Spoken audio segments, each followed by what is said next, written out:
इतना कुछ है हमारे आसपास जिसे सच से बुना जाता है। वो कारीगरी जो हाथों का हुनर तो है, उससे भी कहीं ज्यादा सोच का जादू है। बिजनेस सॉफ्टवेयर, हमारा हुनर, हमारी पहचान, जो आपके बिजनेस को आगे बढ़ाने में आपका साथ दे। Zoho, made in India, made for the world. चलिए बात स्पेशल रिपोर्ट की करते हैं। बरेली में जो हिंसा हुई, यकीन मानिए कि अगर प्लान के मुताबिक सब कुछ हुआ होता तो बरेली पूरी तरह से जल चुका होता। बरेली में बवाल नहीं बल्कि बवंडर आ जाता अगर सब कुछ प्लानिंग के मुताबिक हुआ होता।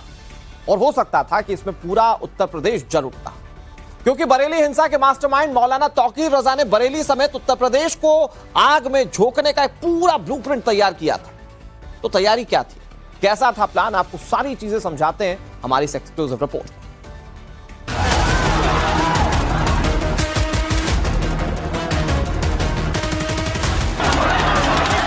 तो मौलाना भूल गया कि शासन किसका है। कभी कभी बुरी आदतें जाती नहीं लोगों की, उनकी डेंटिंग पेंटिंग करवानी पड़ती है कायदे से।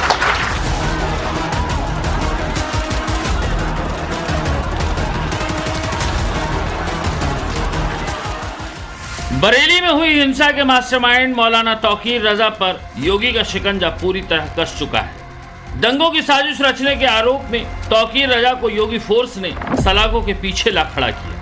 लेकिन सूत्रों के हवाले से जो पक्की खबर आ रही है वो बेहद डराने वाली है। बरेली तो ट्रिगर पॉइंट था, प्लानिंग तो बरेली से बड़ी और बहुत आगे की थी। 40,000 दंगाई, 390 मस्जिद। बरेली टू पूरे यूपी को दंगों की आग में झोंकने वाला ये वो प्लान था जो अगर अपने खांचे में फिट बैठ जाता या पूरा प्लान एग्जीक्यूट हो जाता तो आज जो नियंत्रित उत्तर प्रदेश की तस्वीर आप देख रहे हैं वैसी तस्वीर शायद ना होती।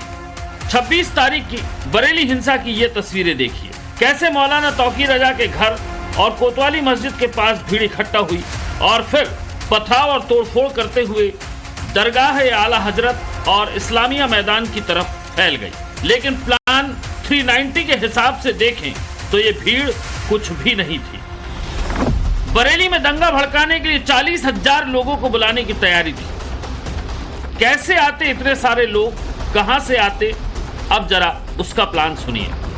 दंगा भड़काने के लिए तकरीबन 390 मस्जिद चिन्हित की गई थी और ये प्लान इसलिए भी सच से करीब है क्योंकि बरेली की जिन 5 थानों में मामला दर्ज हुआ है वहां करीब 390 मस्जिद मौजूद है और हर मस्जिद में तकरीबन 100 लोगों के जुटने के आदेश दिए गए थे।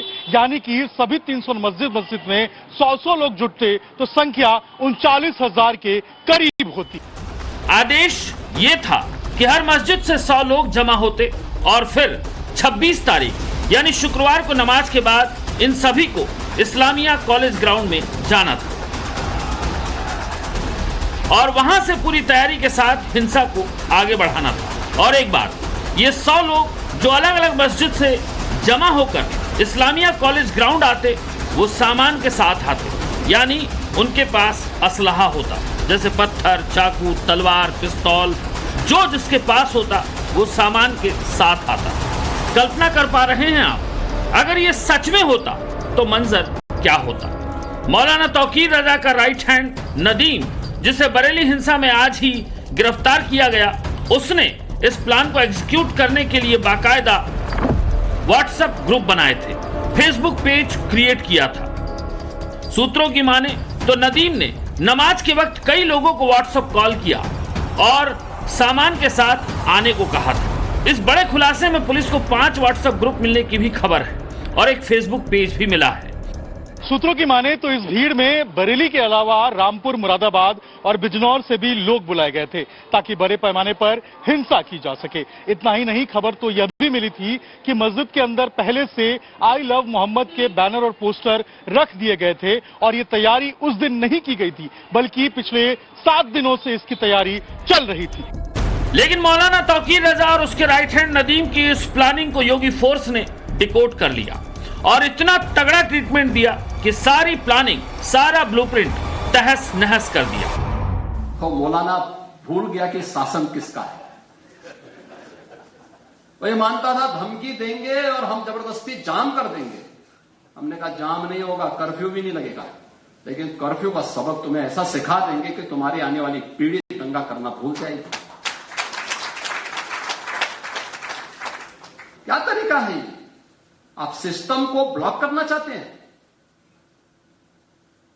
और यह प्रवृत्ति थी यूपी के अंदर, 17 के पहले यही होता था। और हम इसी बात को कह सकते हैं कि 17 के बाद हमने कर्फ्यू भी नहीं लगने दिया, लेकिन ऐसे बैरियर को चुन चुन करके वे जिस प्रकार की भाषा को समझते थे उस प्रकार की भाषा से उनको समझा करके उसको उसकी सजा दिलाने का काम किया। आई लव मोहम्मद कैंपेन से जुड़े प्रदर्शन के दौरान 26 सितंबर 2025 को बरेली में हुई हिंसा में जिसने भी आग उगली, जिसने भी पत्थर चलाए, जिसने भी दंगा भड़काने की कोशिश की, योगी फोर्स ने एक के बाद एक उन्हें शिकंजे में कस दिया। के बाद लगातार आरोपियों की धरपकड़ का सिलसिला जारी है। ये देखिए, कुछ बताएंगे आप किसके कहने पे ये किया था? किसके कहने पे ये किया था? अफसोस है, माफी मांगते हो? अफसोस है आप लोगों को? गलती हो गई हमसे सर, माफी मांग रहे हो? हमसे गलती हो गई। आपसे करोगे ऐसा कभी? नहीं, कभी नहीं करेंगे। किसके कहने पे ऐसा किया था? क्या कोई मैसेज आया था व्हाट्सएप ग्रुप पे? क्या आया था? कैसे पता चला था तुमको कि इस्लामिया ग्राउंड में जाना है? गलती हो गई, कैसे पता चला ये बताओ, कैसे पता चला था? गलती अब करोगे आज के बाद तुम लोग? देखिए, ये तमाम लोग हैं जो पुलिस के गिरफ्त में हैं और पुलिस ने इनको गिरफ्तार किया है और अब जो है इन्हें जेल भेजा जा रहा है और आगे की जो जांच है वो अभी जारी है। अब तक बरेली हिंसा में 56 लोग गिरफ्तार हो चुके हैं और लगातार गिरफ्तारियां जारी हैं। तकरीबन 180 लोगों को नामजद किया गया है और 2000 अज्ञात लोगों के खिलाफ मुकदमा दर्ज किया गया है। तौकीर रजा और उसके सहयोगी नदीम की गिरफ्तारी हो चुकी है। नदीम को लेकर ये देखिए जो पुलिस है वो अब जारी। नदीम, क्या कहोगे? नदीम आरोपी हो? नदीम आरोपी हो? नदीम आरोपी हो? ये देखिए, नदीम को लेकर अब जो पुलिस है वो निकल गई है और ये नदीम है जो एक मेन अक्यूज था, तौकीर का बेहद करीबी था और अब जो पुलिस है वो नदीम को लेकर निकल चुकी है गिरफ्तारी के बाद। टोटल 56 लोग अभी तक इस प्रकरण में गिरफ्तार किए जा चुके हैं, जिसमें आज प्रमुख साजिशकर्ता नदीम खान को गिरफ्तार किया गया। इसके अलावा 28 अन्य अभियुक्त भी गिरफ्तार किए गए थाना क्षेत्र कोतवाली और बारादरी की टीमों के द्वारा। इनसे पूछताछ में महत्वपूर्ण चीजें प्रकाश में आई हैं। बरेली हिंसा के प्लानर मौलाना तौकीर की सबसे पहली गिरफ्तारी हुई। ये गिरफ्तारी क्यों जरूरी थी, उसे तौकीर रजा पर दर्ज एफआईआर से बखूबी समझा जा सकता है। एफआईआर में खुलासा हुआ कि हजरत मौलाना तौकीर रजा ने यह कहा था कि आज शहर का माहौल बिगाड़ना है, चाहे इसमें हमें पुलिस वालों की हत्या भी करनी पड़े और मुस्लिमों की ताकत दिखानी है। इतना ही नहीं, एफआईआर में यह भी लिखा है कि भीड़ में से कुछ लोगों ने प्लानिंग के तहत सर तन से जुदा के नारे लगाए, जिससे भीड़ उग्र हुई। इसके अलावा एफआईआर में लिखा है कि मौलाना की बुलाई इस भीड़ ने पुलिस पर अवैध हथियारों से जान से मारने के मकसद से फायरिंग की, पुलिस वालों के डंडे छीने और हमला किया। पुलिस वालों के बैच नोचे गए, कांच की बोतलों वाले पेट्रोल बमों से पुलिस पर हमला किया गया, जिससे कई पुलिस वाले घायल हुए। धारदार हथियारों से भी पुलिस पर हमला किया गया। बरेली हिंसा के बाद पुलिस को मौके से बड़े पैमाने पर अवैध हथियार भी मिले और यही प्लानिंग थी कि मौका मिले और कत्लेआम मचा दो। मौलाना ने अपने इशारे पर बरेली में बवाल तो मचा दिया, लेकिन अब बारी योगी की है। आपने देखा होगा, जब भी पर्व और त्योहार आते थे उत्पात शुरू हो जाती थी। अब उत्पातियों और उपद्रवियों को पता लगेगा कि 7 पीढ़ियां याद आएंगी उनको, क्योंकि कभी कभी बुरी आदतें जाती नहीं लोगों की, तो उसके लिए उनकी डेंटिंग पेंटिंग करवानी पड़ती है कायदे से। इस हिंसा में मौलाना की गिरफ्तारी तो महत्वपूर्ण है ही, लेकिन शाहजहांपुर से नदीम की गिरफ्तारी और भी महत्वपूर्ण है। नदीम बरेली हिंसा के मास्टर प्लान का राजदार है। नदीम ने ही भीड़ को इकट्ठा करने के लिए व्हाट्सएप ग्रुप बनाया और तौकीर के कहने पर कॉल करके लोगों को बुलाया था। परतें तो खुलेंगी, लेकिन उससे पहले ही योगी का एक्शन शुरू हो चुका है। बरेली हिंसा में मौलाना तौकीर रजा को जितनों ने मदद पहुंचाई, सब रडार पर आ गए हैं।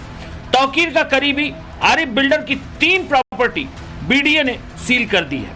पीलीभीत रोड पे उसके 3 होटल सील किए गए हैं। ये आरिफ वही है जिसने अपने सहयोगियों के साथ मिलकर अतीक अहमद के भाई अशरफ के साले सद्दाम को भागने के दौरान शरण दी थी। रजा के जो सबसे करीबी थे आरिफ, उसके होटल और मैरिज गार्डन को अब बरेली विकास प्राधिकरण ने सील कर दिया है। ठीक उसी मैरिज गार्डन के बाहर हम मौजूद हैं। ये फ्लोरा गार्डन के नाम से ये मैरिज गार्डन चल रहा था। पीलीभीत बाईपास रोड पर ये मैरिज गार्डन है और ये आरिफ नाम के व्यक्ति का है जो कि तौकीर रजा का बेहद करीबी बताया जा रहा है और तौकीर को शरण देने में इसका भी बहुत अहम रोल रहा है। अब देखिए इस मैरिज गार्डन को पूरे तरीके से सील कर दिया है। एक और किरदार है डॉक्टर नफीस।